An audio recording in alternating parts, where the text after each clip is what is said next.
നമസ്തേ. പ്രാചീന ഗ്രന്ഥങ്ങളിലൂടെ അല്ലെങ്കിൽ മതഗ്രന്ഥങ്ങളിലൂടെ ഒക്കെ കടന്നു പോകുന്ന സമയത്ത് മനുഷ്യജീവിതം, ഭൗതികമായിട്ടുള്ള ജീവിതം എങ്ങനെ ഏറ്റവും നല്ല രീതിയിൽ ബാലൻസ്ഡ് ആയിട്ട് കൊണ്ടുപോകാം എന്നുള്ളതിന്റെ ഒരുപാട് അമൂല്യമായിട്ടുള്ള തത്വങ്ങൾ അവതരിപ്പിക്കുന്ന ഒരു ഗ്രന്ഥമാണ് ഖുർആൻ എന്ന് പറയുന്നത്.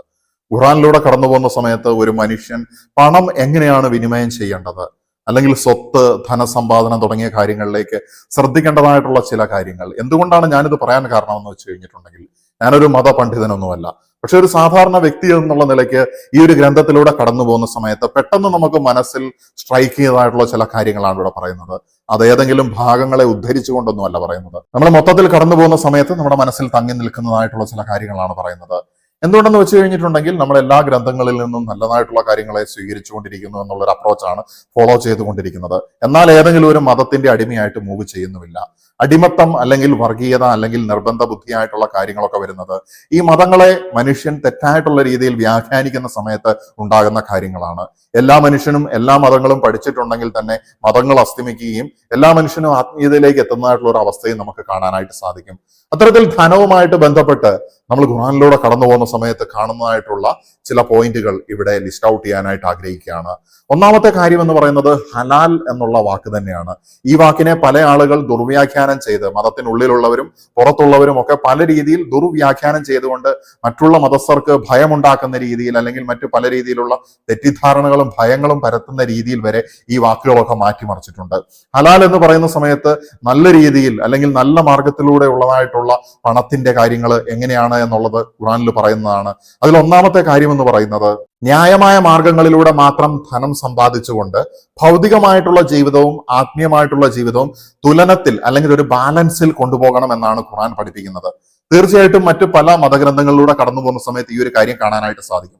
ഹിന്ദുസ്ഥിതിലേക്ക് വരികയാണെങ്കിൽ അവിടെ കർമ്മയോഗ എന്നുള്ളതാണ് പറയുന്നത്. അഹിംസയിൽ അധിഷ്ഠിതമായിട്ട് എങ്ങനെയാണ് നമുക്ക് മാനവ സേവ, മാധവ സേവ എന്നുള്ള രീതിയിൽ സേവനം നൽകിക്കൊണ്ട് നമുക്ക് മുന്നോട്ട് പോകാനായിട്ട് സാധിക്കുക, ധർമ്മത്തിൽ അധിഷ്ഠിതമായിട്ട് പോവുക എന്നുള്ളതാണ് കാണിക്കുന്നത്. ഇനി ബൈബിളിലേക്ക് വരികയാണെങ്കിൽ നിന്റെ നെറ്റിയിലെ വിയർപ്പ് കൊണ്ട് അപ്പം ഭക്ഷിക്കുക എന്നുള്ള ഒരു വചനം നമുക്കറിയാവുന്ന കാര്യമാണ്. അധ്വാനിക്കുക എന്ന് പറയുന്നത് ഈ മൂന്ന് ഗ്രന്ഥങ്ങൾ, ഇനി ഗ്രന്ഥങ്ങൾക്കപ്പുറത്തേക്ക് ചിന്താധാരകളും ഒരേ സ്വരത്തിൽ പറയുന്നത് നമുക്ക് നോട്ട് ചെയ്യാനായിട്ട് സാധിക്കുന്നുണ്ട് എന്നുള്ളതാണ്. പ്രധാനമായിട്ടും ഖുറാനില് ന്യായമല്ലാത്ത രീതിയിൽ പണം സമ്പാദിക്കരുത്, മറ്റുള്ള ഒരുത്തരെ ഊറ്റിക്കൊണ്ട് ഇത്തിൽ കണ്ണിയായിട്ട് കൂടരുത് എന്നുള്ളത് വളരെ വ്യക്തമായിട്ട് തന്നെ പറയുന്നുണ്ട്. മറ്റൊരുത്തനെ പറ്റിച്ചുകൊണ്ട് അല്ലെങ്കിൽ അവന്റെ വളർച്ച, അവന്റെ പ്രോസ്പെരിറ്റി, അതിനെ നമ്മുടെ ഭാഗമാക്കിയിട്ട് എടുക്കാനായിട്ട് ശ്രമിക്കരുത് എന്ന് പറയുന്നുണ്ട്. ഇത് നമ്മൾ ബിബ്ലിക്കൽ കോണ്ടെക്സ്റ്റിലേക്ക് പോകുമ്പോൾ അവിടെയും നമുക്ക് കാണാനായിട്ട് സാധിക്കും.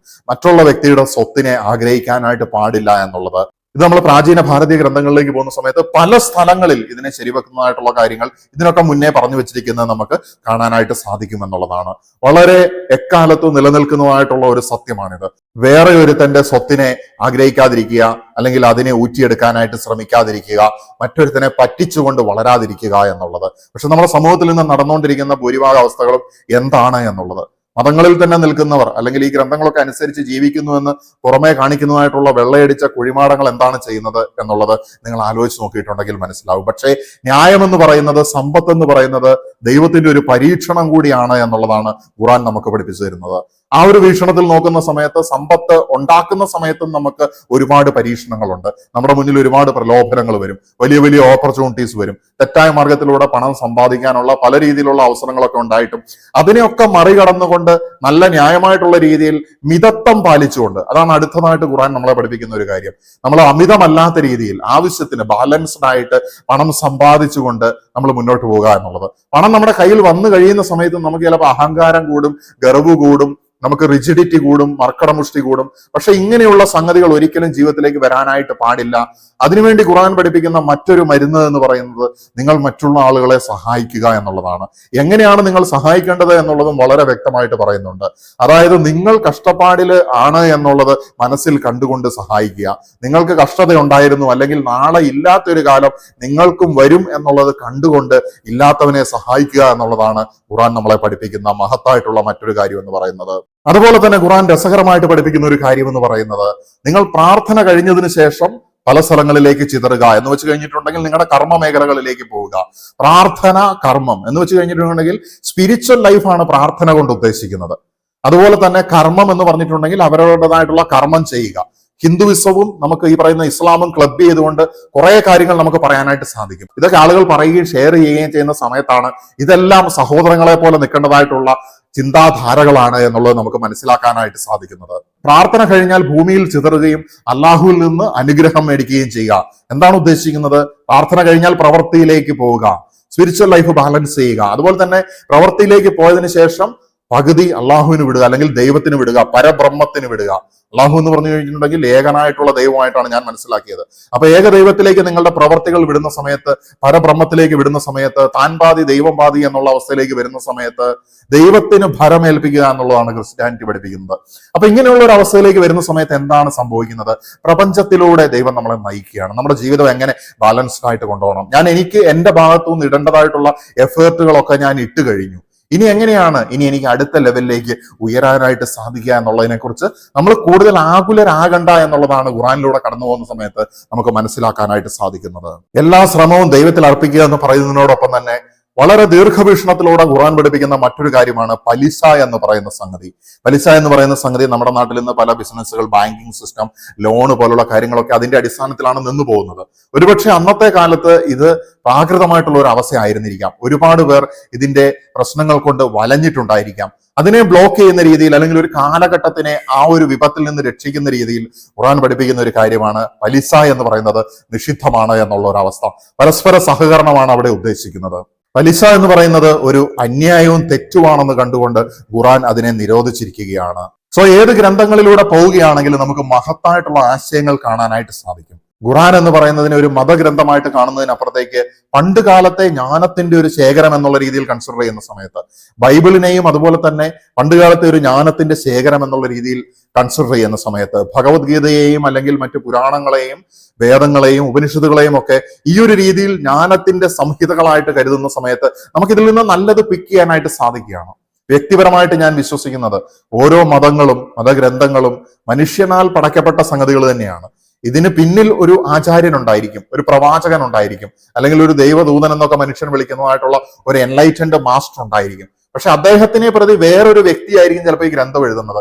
അന്നത്തെ കൾച്ചറിന്റെ ആവശ്യകതകൾ ചിലപ്പോൾ ഇന്നത്തെ കൾച്ചറിന്റെ അനാവശ്യങ്ങളായിട്ട് മാറുന്നുണ്ടായിരിക്കും. അതിനാണ് നമുക്ക് വിവേചന ബുദ്ധി എന്ന് പറയുന്ന സംഗതി തന്നിരിക്കുന്നത്.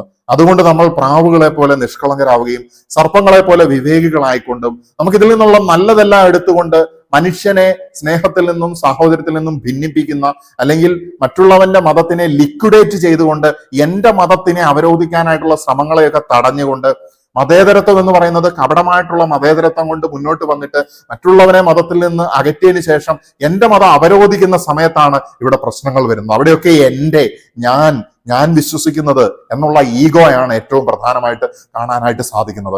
ഞാൻ വിശ്വസിക്കുന്നത് മാത്രമല്ല, മറ്റ് ഗ്രന്ഥങ്ങളിലും മഹത്വമുള്ള കാര്യങ്ങളുണ്ട് എന്നുള്ളത് മനസ്സിലാകണമെങ്കിൽ നമ്മൾ ഈ ഗ്രന്ഥങ്ങളിലൂടെ കടന്നു പോകേണ്ടതായിട്ടുണ്ട്. അങ്ങനെ നമ്മളൊരു യൂണിവേഴ്സൽ ബീയിങ് ആയിട്ട് മാറേണ്ടതുണ്ട്. അങ്ങനെ എല്ലാ ഗ്രന്ഥങ്ങളിലൂടെയും കടന്നു പോകുന്ന സമയത്ത് നമ്മൾ സ്പിരിച്വാലിറ്റി എന്ന് പറയുന്ന ഒരു വണ്ടർ വേൾഡിലേക്ക് എത്തിച്ചേരുകയാണ്. അങ്ങനെ ആയിരിക്കുന്ന സമയത്താണ് കളക്റ്റീവ് ആയിട്ടുള്ള ഒരു എൻലൈറ്റൻമെന്റ് ലോകത്തിനുണ്ടാകുന്നത്. ഞാൻ മനസ്സിലാക്കിയത് ആത്മീയതയിൽ നിന്ന് തന്നെയാണ് ഉരുത്തിരിഞ്ഞ് ഓരോ മതഗ്രന്ഥങ്ങളും ഉണ്ടായിട്ടിരിക്കുന്നത്. അല്ലെങ്കിൽ ഓരോ മതങ്ങൾക്കും കാരണമായത്, ഓരോ മതങ്ങളും ആത്മീയതയെ വ്യാഖ്യാനിച്ച് പല രീതിയിലുള്ള ധാരകളാക്കിയിട്ട് കൊണ്ടുപോയത് കൊണ്ടാണ്, വലിയ സിസ്റ്റങ്ങളാക്കിയത് കൊണ്ടാണ് ഈ ഒരു രീതിയിൽ മതങ്ങൾ ഇന്ന് ഈ ലോകത്തായിരിക്കുന്നത്.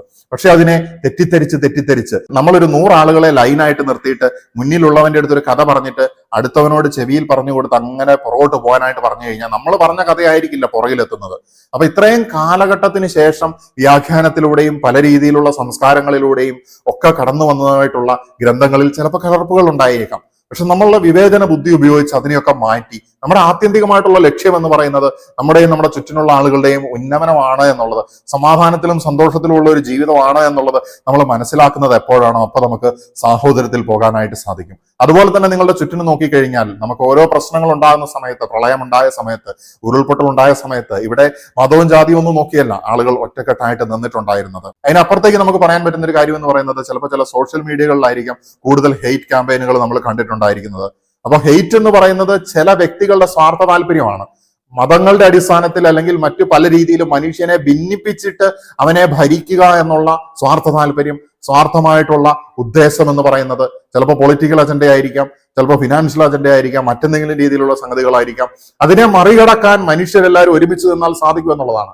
അതുകൊണ്ട് മതം മാത്രമല്ല, മതത്തിനെ പോലെ തന്നെ അടിമത്ത സ്വഭാവം കൊണ്ടുവരുന്നതായിട്ടുള്ള രാഷ്ട്രീയ പാർട്ടികളും ഉണ്ട്.